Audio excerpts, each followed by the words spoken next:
இனிமேல் நீ யாருக்காகவும் அடிமை வேலை செய்ய வேண்டிய அவசியமே கிடையாது.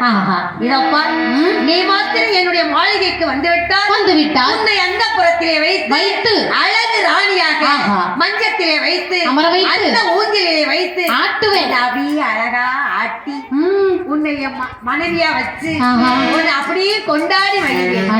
நீ மாத்திரம் அப்படின்னு ஒரு வார்த்தை சொல்லு, நீ நடக்கவே வேண்டாம், தூக்கிட்டு போறேன். அப்படியே என் கையில அப்படியே தாமரை பூவை ஏந்திக்கிட்டு போன மாதிரி கொண்டு போயிருவேன். சொல்லு கண்ணி என்று சொல்லக்கூடிய வார்த்தையை கேட்டால் பாஞ்சாலி சரி கடும் சினம் கொண்டான். ஆமா நீயோ ஒரு அரசன். ஆமா பெண்களின் மானத்தை காக்க கடமைப்பட்டவன். அப்படிப்பட்ட நீயே இப்படி கீழ்த்தரமான செயலை செய்யலாமா? இதோப்பா நான் கணவனற்றவள் என்று நினைத்து விடாதே. எனக்கு 5 கணவன்மார்கள் இருக்கிறார். ஆமா 5 கந்தர்வர்கள். அவர்களுக்கு மாத்திரம் நீ செய்யக்கூடிய இந்த செயல் தெரிந்தால் உன்னை இருக்கும் இடம் தெரியாமல் அழித்து வைத்து பெண்ணே. உனக்கு 5 கணவர் இருந்தால் என்ன, 50 கணவர் இருந்தா என்ன செய்வ? எனக்கு நீதான் வேணும். அப்படியா? ஆமா இத பாரு. ஆஹா உன் விதி நல்ல விதியா இருந்தா தப்பிச்சு போ.